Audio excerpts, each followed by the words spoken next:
इस बातचीत का आखिरी राउंड शुरू होगा डज गॉड एग्जिस्ट की ये बहस मुफ्ती शमाइल नदवी और जावेद अख्तर साहब के बीच। आप लोग अपने अपने हाथ ऊपर करेंगे, मैं यहाँ से तय करूँगा। और माइक हमारे पास है क्या? एक ही माइक है ऑडियंस के लिए? 2 माइक है, एक इस तरफ एक इस तरफ, ठीक है। तो जी सबसे पहले हमारी सहयोगी है मारिया शकील जी, पूछिए सवाल। थोड़ा सा रुकेंगे ताकि कैमरे का फ्रेम आप पर आ जाए, आपकी तो प्रैक्टिस है टीवी की। जी नदवी साहब, मैं खुदा को मानती हूँ, पहले मैं इसी प्रमाइस से शुरू कर रही हूँ और ये बता रही हूँ आपको, मैं मानती हूँ। लेकिन कुछ सवाल हैं जो जावेद साहब ने उठाया, उसका जवाब आपको देना चाहिए। पहला सवाल ये कि गज़ा में सालों से छोटे बच्चे मर रहे हैं, वो उनको अगर खुदा मर्सीफुल है, हम मानते हैं कि अल्लाह ताला में बहुत ताकत है, तो वो बच्चे क्यों मर रहे हैं? दूसरी बात ये कि अगर कंटिजेंसी की जो आप बात करते हैं, पूरे मुस्लिम ममालिक मिल करके भी उन गज़ा के बच्चों को क्यों नहीं बचा पा रहे हैं? क्योंकि अगर वो चाहते, क्योंकि अल्लाह ताला उन पर हुकूमत करते हैं, सब पर हुकूमत करते हैं, तो वो उनको क्यों नहीं बचा? जी थैंक यू वेरी मच। बहुत अच्छा किया आपने इस चीज़ को जिक्र कर दिया, मैं इसको और अच्छे से एक्सप्लेन करने की कोशिश करता हूँ। देखें, जहाँ तक आपने कहा कि गज़ा के बच्चों को मारा जा रहा है, देखिए 2 वर्ल्ड व्यू है, एक एथीस्टिक वर्ल्ड व्यू, एक थीस्टिक वर्ल्ड व्यू है। बच्चे मर रहे हैं दोनों वर्ल्ड व्यू में, लेकिन हमारा वर्ल्ड व्यू कह रहा है कि रिकॉम्पेंस है, ये कह रहे हैं कि उनका मरना बेकार जाने वाला है, कोई उसका रिकॉम्पेंस नहीं है, चूंकि इनके यहाँ आखिरत और अल्लाह का कोई तसव्वुर या गॉड का कोई तसव्वुर नहीं है। आपने ये सवाल किया कि गॉड मर्सीफुल है, क्यों नहीं रोकता? ये मैंने बताया कि ये मिसकंसेप्शन है लोगों के दरमियान कि गॉड को सिर्फ मर्सीफुल और ओमनीपोटेंट समझते हैं। गॉड के सिर्फ यही 2 एट्रीब्यूट्स नहीं हैं, गॉड के कई सारे एट्रीब्यूट्स हैं, उनमें से अल हकीम भी है, उनमें से ऑल वाइज भी है, ऑल नोइंग भी है। लिहाजा अगर इस दुनिया में किसी को तकलीफ आ रही है और गॉड उसको नहीं रोक रहा है, वो इसलिए नहीं रोक रहा है चूंकि इंसानों को फ्री विल दिया गया है। ठीक इसी तरीके से अगर एक डॉक्टर किसी छोटे बच्चे को इंजेक्शन लगा रहा है, उसे तकलीफ पहुंच रही है, उसके लिमिटेड पर्सपेक्टिव के एतबार से ये गलत हो रहा है और डॉक्टर बुरा है। लेकिन जब आप ब्रॉडर पिक्चर को देखेंगी, आपके और हमारे पास सिर्फ एक पिक्सल है, हमें इतना नजर आ रहा है कि गज़ा में कत्ल हो रहा है, लेकिन इसके पीछे कितना रिकॉम्पेंस उनको मिलने वाला है, पूरा पिक्चर गॉड के पास है। तो एक पिक्सल से आप पूरे पिक्चर को कभी भी जज नहीं कर सकती। आप इसमें कुछ जोड़ना चाहेंगे? आपको कुछ बोलना है इसमें? भैया आपने बहुत अच्छा जस्टिफिकेशन दिया, या आप वो जो वहाँ के प्राइम मिनिस्टर इजराइल के उन्हें भेजिए, वो बहुत खुश होंगे। आप जस्टिफिकेशन दे देना कि अगर गॉड नहीं है तो बच्चे क्यों मर रहे हैं, आप बताएं। वो ये सवाल पूछ रहे हैं कि अगर आप ईश्वर का अस्तित्व नहीं मानते हैं तो उन बच्चों की मौत को आप कैसे इंटरप्रेट करते हैं? भाई ये दुनिया जो है, जो ताकतवर लोग होते हैं वो एक नाइंसाफ़ी करते हैं। तो ये अच्छा काम है आपके नज़दीक, तो नेचर नाइंसाफ़ी पे मबनी है। अरे मेरे भाई, आप नेचर की कहाँ बात कर रहे हैं, तो इंसान की बात। तो फिर जब मैं इंसान की बात कर रहा था, आप नेचर की बात करने लग गए। क्रॉस एग्जामिनेशन नहीं। हाँ, अब आप मुझे बोलने नहीं देंगे तो अलग बात है, आप बोलिए, मैं मुझे कोई जल्दी नहीं। जी नहीं, ये क्रॉस एग्जामिनेशन मुझे बोल तो लेने दीजिए। जी बोलिए। क्या बात ये है कि ह्यूमन सोसाइटी तभी साथ में रह सकती है जब वो मोहब्बत से, एकता से, एक दूसरे के एहतराम करके रहे। इसके अलावा पॉसिबल नहीं है, अकेले तो इंसान रह नहीं सकता। वहाँ पर कुछ लोग हैं जो फाउल करते हैं, वो फाउल हमेशा से तारीख में होता आया है। आज ये हो रहा है, जो हो रहा है बहुत बुरा हो रहा है, बहुत जालिमाना है, बहुत जाबराना है। उसको आप कहें कि ये बच्चों को कॉम्पनसेशन मिल जाएगा या इसकी इंजेक्शन है, इंजेक्शन तो हेल्थ के लिए दिया जाता है। आप ये कह रहे हैं कि ये बच्चों की जो धज्जियाँ उड़ रही हैं ये इंजेक्शन है, ये टेस्ट है और उस टेस्ट में उनको ऐसा रिकॉम्पेंस मिलेगा जो आपके तसव्वुर के बाहर है। ये आप 3 बरस के बच्चे को बारूद से उड़ा के टेस्ट ले रहे हैं। वाह, वो नहीं ले रहा है, खुदा नहीं उड़ा रहा है, इजराइल उड़ा रहा है। जी, ये तो उसको कंडेम करें। अगला सवाल लेते हैं प्रोफेसर पुरुषोत्तम अग्रवाल। मुफ्ती साहब, एक निवेदन आपसे है कि कम से कम थोड़ा सा माइक क्लोज एक रिलीजियस और फिलॉसफिकल कर मैं प्लीज। एक रिलीजियस और फिलॉसफिकल ट्रेडिशन है जो ब्रह्मांड को यानी यूनिवर्स को ही अंतिम मानती है। सर्वम खलु इदम ब्रह्मम, this is Chandogya Upanishad, and it completely rules out the existence और नेसेसिटी, आपके शब्दों में necessity of a creator, the creation itself is the creator. तो एक मिनट प्लीज। दूसरा जो सवाल आपने अभी, जो आप बार बार कह रहे हैं कि भगवान विद्वान भी है, वाइज, सब जानने वाला, तो अगर विजडम में दुनिया भर के पापों और अत्याचारों को बर्दाश्त करना शामिल है, तो फिर इसका मतलब ये हुआ कि अगर मैं फ्री विल से उसको अपोज करता हूं तो ईश्वर की विजडम और मेरी फ्री विल में कॉन्ट्राडिक्शन है। Because when I am opposing whatever is happening in Gaza, then I am opposing the God's will और गॉड्स विजडम। जवाब लेते हैं क्योंकि तो गॉड की विजडम, एक मिनट सर प्लीज सर, ये एक जुमला, गॉड की विजडम है कि गाजा में जो कुछ हो रहा है वो हो रहा है, मैं उसका अपोज कर रहा हूं, तो मैं गॉड की विजडम के खिलाफ जा रहा हूं। एक सवाल। दूसरा ये, नहीं आपने दो ऑलरेडी, सर आप और सवाल कर लें, लेकिन मुझे दो जवाब दे सर, दें। सर, पहले आपने ये कहा, सुनिए मेरी बात सुनिए। भाई इजराइल के गॉड के मुताबिक तुम्हारा ठीक हो रहा है ना? प्रोफेसर, नहीं हो रहा है, ठीक नहीं हो रहा है, मैं बता रहा हूँ क्या हो रहा है। आप तशरीफ रखें, मैं बता रहा हूँ क्या हो रहा है। Let me complete please. एक सेकंड गाइस, एक सेकंड। ये देखिए, ऐसा है कि ये सब बड़ा आपस में विचार विमर्श के बाद ये तय हुआ था कि कुछ नियम बना लिए जाएं ताकि एक टाइम बाउंड बातचीत चले। और भाई साहब, आप बड़ा ज़रूरी काम कर रहे हैं, लेकिन कैमरे के फ्रेम में आके उस काम को गड़बड़ कर दे रहे हैं। ठीक है गुरु, अब मेरे को कहीं का गुस्सा कहीं निकालना था, सॉरी। नहीं, कोई गुस्सा नहीं है जी। तो प्रोफेसर ने सवाल पूछे, आप उनके जवाब दें, और थोड़ा ये सब लोग थोड़ा ख्याल रखें भाई, सवाल संक्षिप्त रखें जी। आपने दो सवाल किए। सबसे पहला ये कहा कि हमारे पास ये कॉन्सेप्ट है कि ये यूनिवर्स खुद नेसेसरी बीइंग है, creation itself is the creator. How irrational is this कि मैं एग्जिस्ट करूंगा बाद में, लेकिन अभी एग्जिस्ट कर भी रहा हूं, यानी एक ही टाइम में एग्जिस्ट भी कर रहे हैं, नहीं भी कर रहे हैं। This is not true. दूसरी चीज, आपने कहा कि अगर इजराइल में, सॉरी माफ कीजिएगा, Israel doesn't exist, occupied Palestine में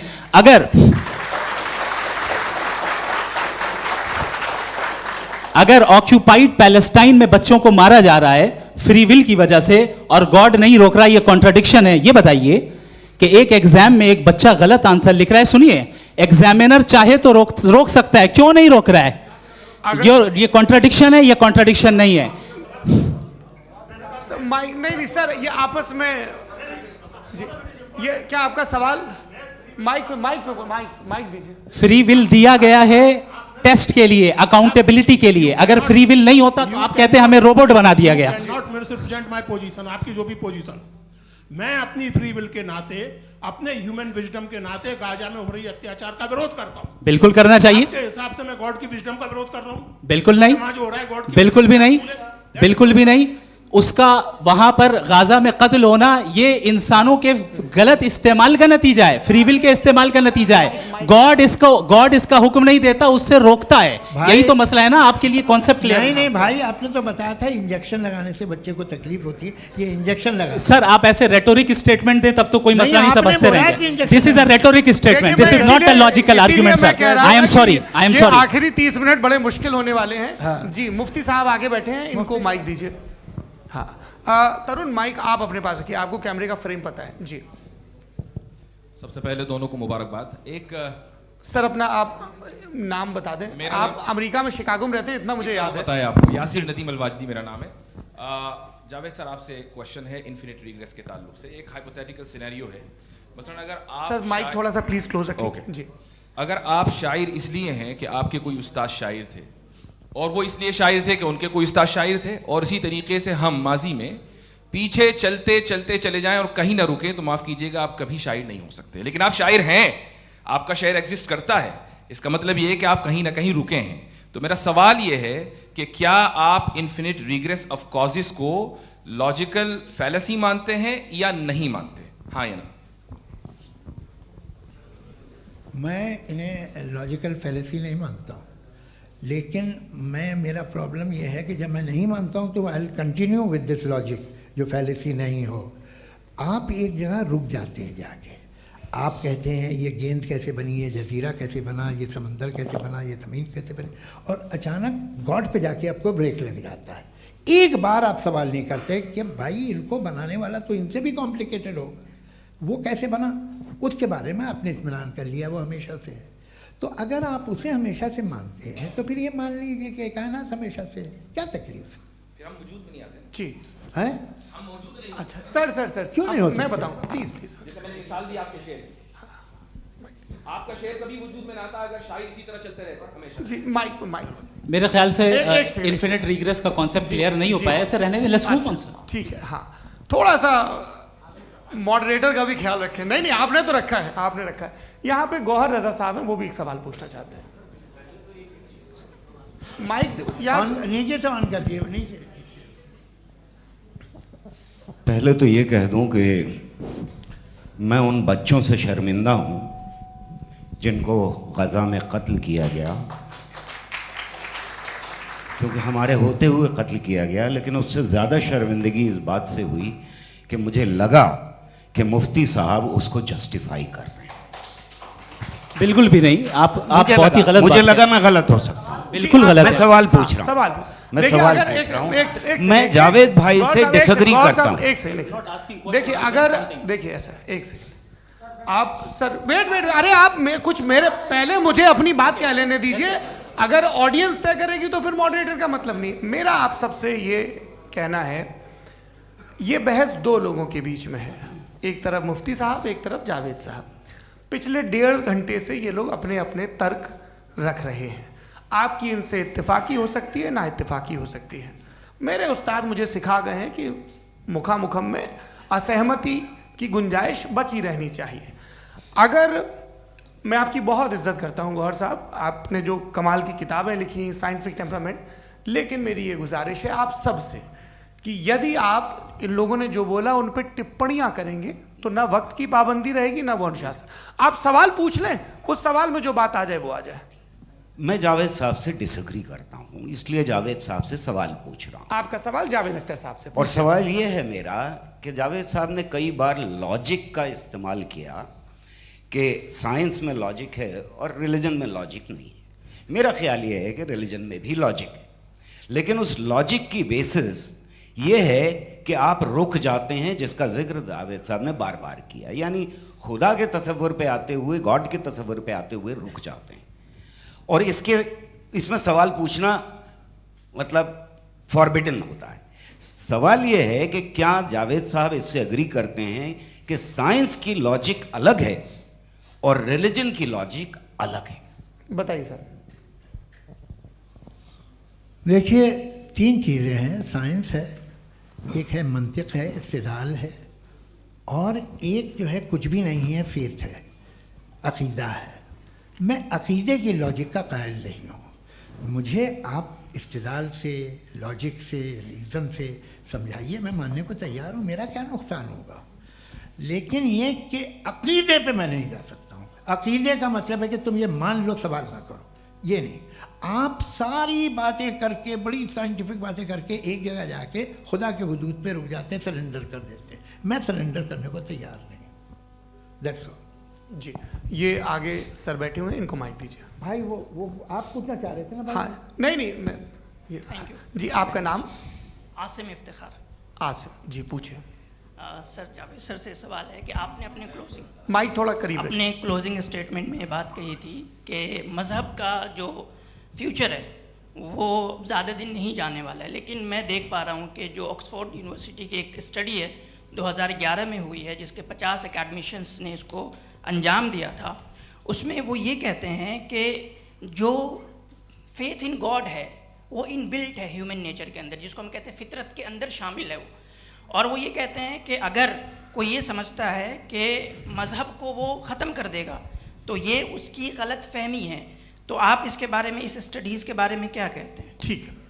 मैं उनसे एग्री नहीं करता हूँ। वो कौन से प्रोफेसर होंगे ऐसा? इनके क्या पास डेटा है, इन्होंने डेटा के बेस होगा। डेटा क्या हो सकता है? फ्यूचर का डेटा तो नहीं हो सकता ना उनके पास, प्रेजेंट का डेटा हो सकता है। डेटा आपने सुना 100 साल पहले का बाद का डेटा? मैंने तो नहीं सुना आज तक। तो आज उनकी ये राय है और होगी राय, ठीक है। दुनिया में तरह तरह की राय है लोग, लेकिन मैं समझता हूँ कि वक्त के साथ इंसान ज़्यादा से ज़्यादा रीज़नेबल और लॉजिकल होता जा रहा है। आज आप देखिए वेस्टर्न यूरोप में क्या परसेंटेज है नॉन बिलीवर्स की, बहुत हाई। वहाँ चर्च खाली पड़े होते हैं। तो अल्टीमेटली तो इंसान कोई ऐसी बात बहुत अरसे तक नहीं मान सकेगा, चाहे गलत या सही, जो उसे उसके दिमाग को, उसके जहन को, उसके लॉजिक को अपील ना करे। वो कह रहे हैं तो ऑक्सफोर्ड के होंगे तो कैम्ब्रिज के होंगे तो मुझे क्या लेना देना। उनका डेटा मुस्तकबिल का नहीं हो सकता है। जी दीपक, हाँ पूछे। मैं आऊँगा अभी, पीछे की साइड भी आऊँगा, माइक वहीं भेजूंगा 2-3 साल के लिए। जी जावेद साहब आपसे सवाल है। नमस्ते। अरे भाई सर, अगर आप ही लोग को तय करना है तो फिर 200 लोग तय कर लें। ये एक साहब पूछ नहीं रहे सर, हैं। Please don't do this sir. Sir everybody has a right sir, but we can only take Okay. Selected questions. No no sir अरे ये भाई, यंग लोग आराम भी से। हैं तो इनकी ये एक अब बात उतने यंग, सुनिए। भाई आप यंग हैं कि नहीं हैं? एक मिनट, वो कह रहे हैं वो भी आइए, यंग हैं पूछ रहे हैं ना साहब, भाई। आप उनकी नौजवानी पर दावा उनको ही करने थे। हाँ मुफ्ती साहब आप यंग, हाँ पूछे। अरे भैया सर मेरा सवाल ये है। कुछ इनसे भी तो पूछो। जी हाँ, नहीं, बस आपसे एक सवाल है। जैसे थीस्टों के पास अपने जो ईश्वर को मानते हैं उनके पास अपने सोशल गेट टुगेदर्स हैं। 5 रोज़ आज क्रिसमस आने वाला है, होली है, दिवाली है, ईद है। एथिस्ट क्या ऑफर कर रहे हैं? मतलब मैं इनकी दुकान से बोलूं मैं आना चाहता हूं उस तरफ, पर मैं अट्रैक्ट नहीं हो पा रहा हूं। मैं सोशल गेट टुगेदर्स क्या है आपके पास? वो ये कह रहे हैं कि जो धार्मिक लोग हैं, अलग अलग धर्म के लोग, उनके उत्सव त्योहार, हाँ, कॉन्ग्रीगेशन बड़ी बहुत बात। हैं। अब आपको मैं एक सुनाता हूँ, यहाँ हिस्टोरियन भी बैठे हैं। मृदुला जी आप बताइएगा सही है कि नहीं। ये एक कॉन्स्टेंटाइन, एक ग्रीक रोमन बादशाह था जो क्रिश्चियनिटी आने के 400 साल बाद उसने डिसाइड किया कि मैं क्रिश्चियन हो जाऊंगा, मेरी पूरी स्टेट कैंसिल हो जाएगी। उस ज़माने में ऐसे ही होता था, राजा जो धर्म इख्तियार करता था वो जनता भी कर लेती थी। इसलिए कि वो हो गया था बैंकक्रप्ट, और उसे जो मेडिटेरियन कोस्ट के रिच क्रिश्चियन वो थे मर्चेंट, उससे पैसा चाहिए था। तो उसने कहा यार क्रिश्चियन हो जाओ।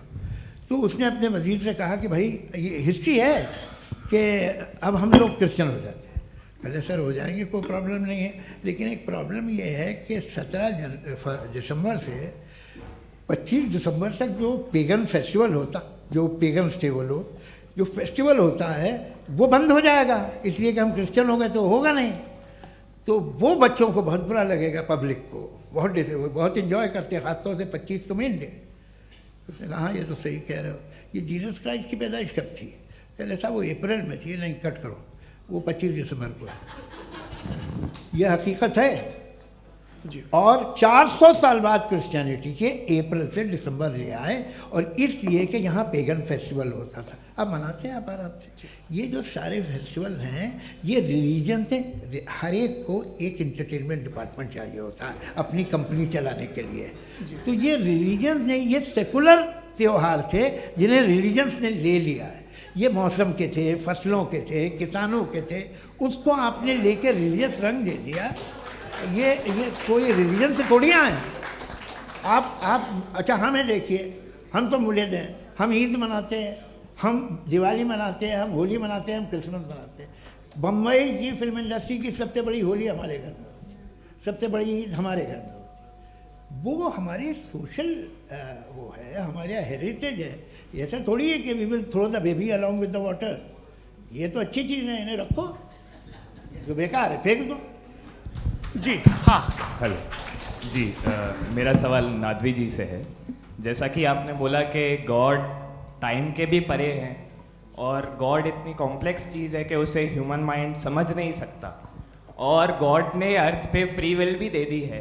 तो आप अपना वक्त ज़ाया क्यों कर रहे हैं गॉड के बारे में बात करके? अपन को तो बात करनी चाहिए कि सोसाइटी को बेहतर कैसे करें। जी, मैं गॉड वही बताता है सोसाइटी को कैसे बेहतर करे। अभी मैं आपका जवाब देता हूँ। आपने कहा कि टाइम पे वो एग्जिस्ट नहीं करता, सो नहीं, मेरा सवाल ये है कि जैसा आपने बोला कि गॉड बहुत ही कॉम्प्लेक्स चीज़ है। मैंने और कहा ही नहीं कि कॉम्प्लेक्स है, तो आपके अल्फाज हैं। कॉम्प्लेक्स का लफ्ज गॉड के लिए सुइटेबल नहीं है। क्यों? क्योंकि कॉम्प्लेक्स वो चीजें होती हैं जो ऑब्जेक्ट हो। God is not an object जिसको आप इंस्ट्रूमेंट के जरिए लेबोरेटरी में जाके टेस्ट करें, oh it's very complex. No, वो कोई कार का इंजन नहीं है। मेरा वो सवाल फिलोसॉफिकली नेसेसरी बीइंग ऐसी बीइंग है जो सिंपल बीइंग है। हाँ, आप उसको मुकम्मल तौर पे उसकी तमाम हिकमतों को जान ले और हर चीज को जान ले, ये पॉसिबल नहीं है, क्योंकि वो ऑल वाइज है, आप ऑल वाइज नहीं है, और वो खुदा है, वो आपको सारी चीजें बता दे, ये जरूरी नहीं।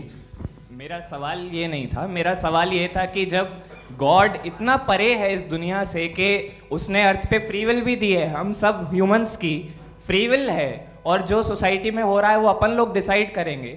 तो अपन लोग डिसाइड नहीं करेंगे ना, अपन लोग डिसाइड नहीं करेंगे। गॉड जो है, गॉड ने वो उसकी जात, उसकी एग्जिस्टेंस टाइम एंड स्पेस से परे है, लेकिन वो हमारा टेस्ट ले रहा है और उसी गॉड ने हमें बताया कि तुम्हें क्या करना है क्या नहीं करना है, तो जाहिर है उस गॉड की बात सुनेंगे ना हम। जी, वो पीछे एक चश्मा लगाए जो मैम खड़ी हैं उनको दीजिए। हाँ आप जी जी बिल्कुल आएंगे। देखिए मैं कोशिश कर रहा हूँ सब तरफ जाने की। हाँ उनको दीजिए माइक जी। हेलो सर, मैं ओमनी प्रेजेंट नहीं हूँ, टाइम पाबंद हूँ और जहाँ तक कोशिश कर सकता हूँ करूँगा। जी अपना नाम बताइए। मेरा नाम उर्सुला है, मैं दिल्ली यूनिवर्सिटी की एक स्टूडेंट हूँ और मैं स्टूडेंट फेडरेशन ऑफ इंडिया से हूँ। मेरा सवाल मुफ्ती जी से है कि इस हॉल के इस कमरे में बैठ के हम लोग रेप की मोरालिटी के बारे में फिलोसफिकली बात तो कर सकते हैं, बट असलियत ये है कि रोज़मर्रा की ज़िंदगी में औरतें रेप के थ्रू गुजरती हैं और हम लोग सिर्फ नंबर्स पे इस तरह नहीं देख सकते, क्योंकि कितनी औरतें हैं इन कंट्रीज़ में जहाँ पे आप बता रहे हैं कि केसेस कम हैं जिनका एक्सेस है कि वो जाके केस फाइल कर सकें। कितनी औरतें हैं जो जिनको काम करने की आज़ादी है उन कंट्रीज़ में। यूरोप में ये आज़ादी आ गई, यूरोप में ये रूल्स आ गए, तो हम आज उसके बारे में बात कर पा रहे हैं। जी जवाब। आपने ये कहा कि कमरे में बंद होकर हम लोग इस पर फिलोसफिकली बात कर सकते हैं, लेकिन हकीकत में क्या हो रहा है, वो ग्राउंड लेवल पे क्या हो रहा है जो बहुत गलत हो रहा है और वो सफ़र कर रही हैं। आई एग्री, बहुत गलत हो रहा है और जो गलत हो रहा है उसको हमें रोकना है। और क्यों रोकना है, वो गलत क्यों है, हमारे पास इसका ऑब्जेक्टिव फाउंडेशन है, इनके पास उसका ऑब्जेक्टिव फाउंडेशन नहीं है। मैं ये कहना चाह रहा हूँ कि जहाँ पे भी जुल्म हो रहा है, जहाँ पे भी औरत पे जुल्म हो रहा है या उसकी इज्जत लूटी जा रही है या उसे तकलीफ पहुँचाई जा रही है, और सिर्फ औरत नहीं किसी इंसान के ऊपर भी जुल्म हो रहा है, तो उसके खिलाफ खड़ा होना, ये मॉरलिटी हमारे पास गॉड के पास से आई है। वरना जावेद साहब तो कह रहे हैं कि जो है मेजॉरिटी डिसाइड करेगी, तो मेजॉरिटी तो कभी भी बदल सकती है। क्या आप हाँ। ये थोड़ी सी आपको गलतफहमी है। मैं अगर मेरे जुमले से ये मदना निकला या मैंने कहा तो ये जुमला मैं वापस लेता हूँ, ये मेरा मतलब ही नहीं था कि मेजॉरिटी डिसाइड करेगी। मेजॉरिटी डिसाइड करे तो दुनिया में बड़ी वैसे आपने कहा था ये जुमला, अच्छा हो मैं मान रहा हूँ, बाद में रिकैप कर लेंगे। अरे एक सेकंड मैं अपनी एक्सप्लेनेशन दे रहा हूँ। मुनासिब बात यह है कि हम सब के सब दिल में जानते हैं कि क्या अच्छा है क्या बुरा है, हमें पता है अच्छी तरह से। जो लोग बुरे काम करते हैं उन्हें भी मालूम अच्छा क्या है। यही तो सवाल था हजरत कि फिर ये मोरालिटी आई कहाँ से? Cross examination. हाँ जी हाँ। मोरालिटी साथ रहने की डिजायर से आई, यानी साथ रहकर जो कुछ कह दे जो कुछ कर दे वो हो जाएगा। नहीं नहीं, तो आप कायदे से रह ही कर सकते हैं जब तक लोगों में मोरालिटी हो, वरना क्यास हो जाएगा। ये आपको कैसे पता? जी हमने देखा ना, जहाँ मोरालिटी का क्यास हो गया, हम देखते हैं। कहाँ पे देखते भाई? तो दुनिया में आप जो कह रहे हैं, आप कहीं पे अगर गलत हो रहा है इस बहस तो के उसको बाद आप गलत देखिए। आप एपिस्टेमोलॉजी की बात कर रहे हैं, मैं ऑन्टोलॉजी की बात कर रहा हूं। मैं इस बहस के बाद आप दोनों लोगों को चाय पे होस्ट करूंगा, वहां पे क्रॉस एग्जामिनेशन कर लीजिएगा। अभी ऑडियंस का हक मार रहे हैं आप लोग भाई, सर जस्ट लोग हैं आप लोग। और ये भाई ये हाँ उधर आएंगे, जी सर आएंगे। अच्छा सर मेरा नाम लईकुर रहमान है और मैं अलीगढ़ मुस्लिम यूनिवर्सिटी का स्टूडेंट हूँ। और जहाँ तक मुझे पता है कि sir you are also product of Aligarh Muslim University. मैं भी उसी चमन का बुलबुल। हाँ सर, तो बड़ी खुशी हुई मुझे जान करके कि मैं आपसे मिलूँगा। सवाल सर, मेरा सवाल यह है, सर सैयद अलैहिर्रहमा का नज़रिया ये था कि खुदा के वजूद को अक़ल के दायरे में रह कर के तलाश करना, न कि पूरी तौर से उसका इनकार कर देना। Sir how will you define it? नहीं तो ये तो आप इन्हें बताइए। ये सवाल आपसे खुदा का वजूद साबित कर रहे हैं। तो सर आपने इनकार कर रखा है, इस वजह से मेरा क्वेश्चन उन्होंने यही एक सेकंड सर सैयद ने यही कहा ना कि अक्ल से आप खुदा के वजूद को साबित नहीं कर सकते, यही कहा ना भाई। वो उन्होंने कहा कर सकते हैं और वो कर दिया गया आज। वो फोन दो। तलाश करना या साबित करना अक्ल से नहीं हो सकता। अरे सवाल तो सुन लीजिए जी। अक्ल से नहीं हो सकता है, यही कहा ना आपने। अक्ल से हो सकता है, अरे वो यही कह रहे हैं भाई, आप बता रहे हो सकता है, वो तो कुछ और। आप अगर सर देखो नौजवान फोन ले लो, वो इतनी कमाल की यूनिवर्सिटी है। अरे भाई दे दो जरा, एक मिनट दे दो भाई, मेरी बात सुनो, माइक पे बोलो ताकि जो लाखों लोग देख रहे हैं। माइक दे दो ना। अरे देंगे ना माइक, तुम ठहरो तो। हाँ सर, मेरा सवाल ये था कि सर सैयद अलैहिर्रहमा का एक नज़रिया था अपना कि खुदा का जो वजूद है उसको अकल के दायरे में रह करके तलाश करना है, न कि पूरे तौर से इनकार कर देना है। ये उनका कॉन्सेप्ट था। लेकिन मेरा सवाल ये है कि आप इसको कैसे डिफाइन करते हैं, एक्सप्लेन कैसे करेंगे, मैं आपसे जानना चाहता हूँ, क्योंकि you are the product of Aligarh Muslim University. मुझे अकल के दायरे में रख के मैंने बहुत तलाश की, मुझे मिला नहीं। हाँ, ये इधर वो चश्मा लगाएं जो, हाँ उनको दे दीजिए। जी जी फटाफट पूछिए, बस 5 मिनट है, 5 मिनट में खत्म हो रहा है। हाँ अस्सलाम वालेकुम मुफ्ती साहब। एंड मेरा सवाल जावेद अख्तर साहब से। क्या नाम है आपका? अरे भैया सब मुझे क्या पूछ रहे हो? फैज पूछिए फैज साहब। तो मेरा सवाल ये है कि अभी जो एथियस्ट है वो problem of evil argument use कर रहे हैं अगेंस्ट मुस्लिम्स, राइट? कि इस दुनिया में इतना सारा ईविल है और अगेंस्ट मुस्लिम तो यहाँ अगेंस्ट थियस्ट। हाँ थोड़ा सा करेक्ट कर लीजिए भाई, पूरी मशक्कत ही इसी बात की थी कि किसी एक मजहब पे बात न टिके।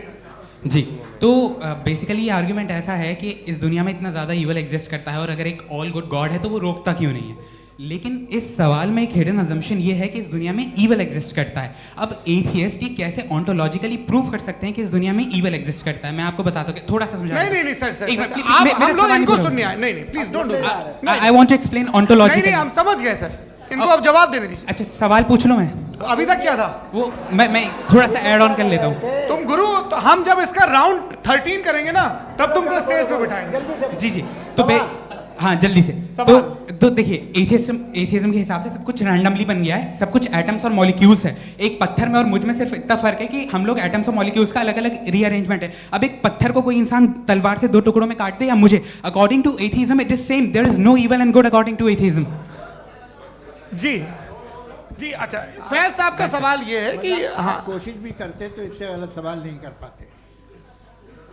एक लाइफ फॉर्म है और लाइफ फॉर्म में फीलिंग्स हैं, मतलब लाइफ फॉर्म सुनता है, देखता है, टेस्ट कर सकता है, फील कर सकता है।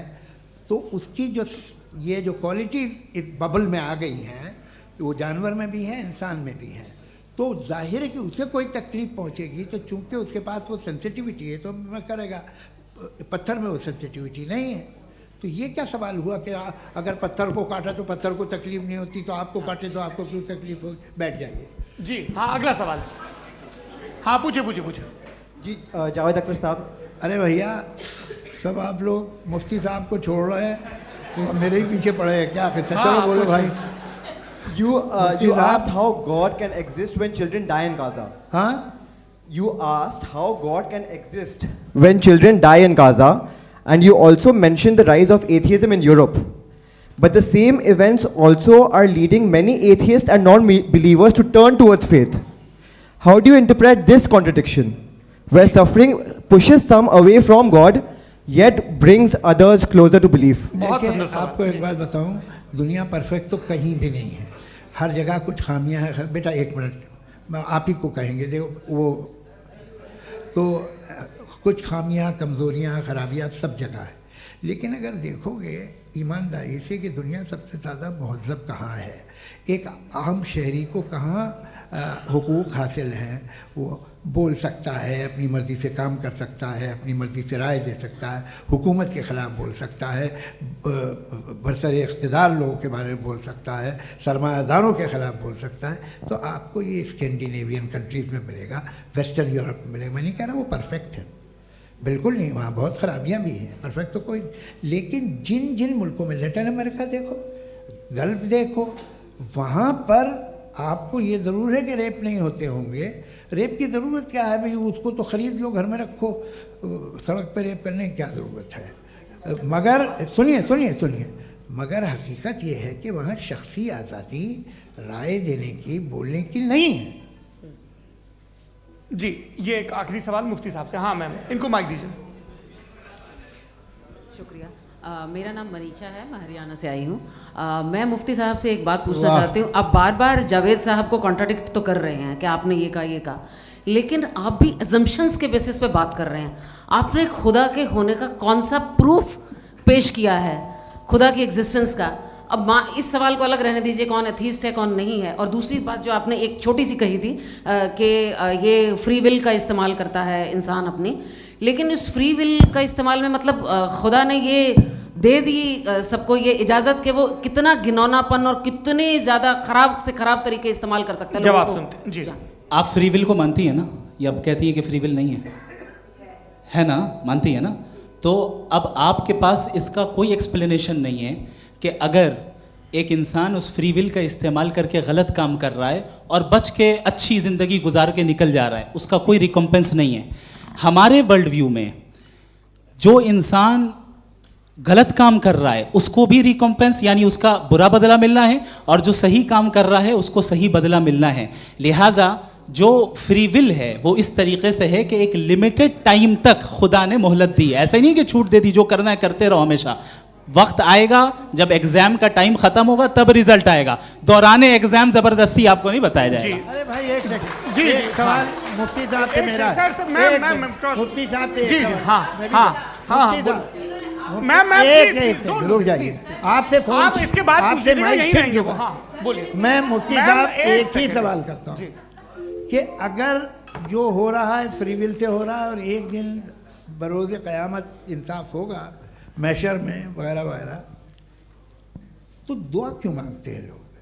दुआ मांगते हैं इसके मतलब है अभी भी उसने ये डिपार्टमेंट रखा है कि मैं रोज़मर्रा की ज़िंदगी में इंटरफेयर बिल्कुल कर बिल्कुल, सकता हूं। He can.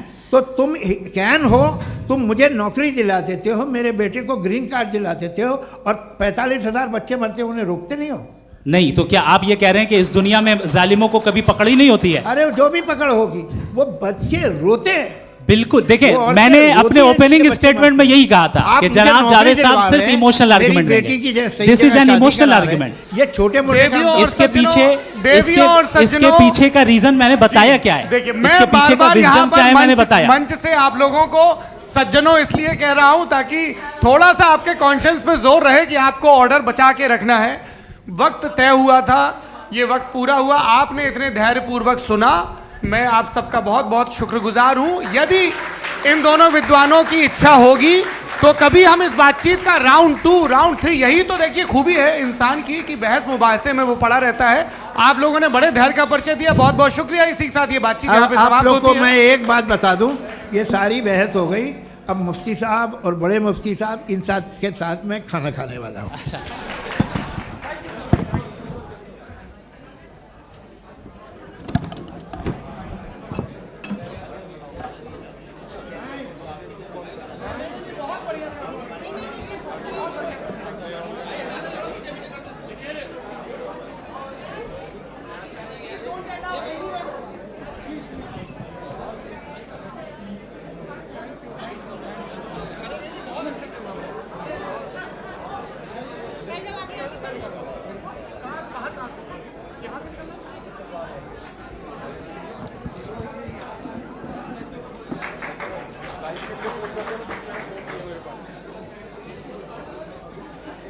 आप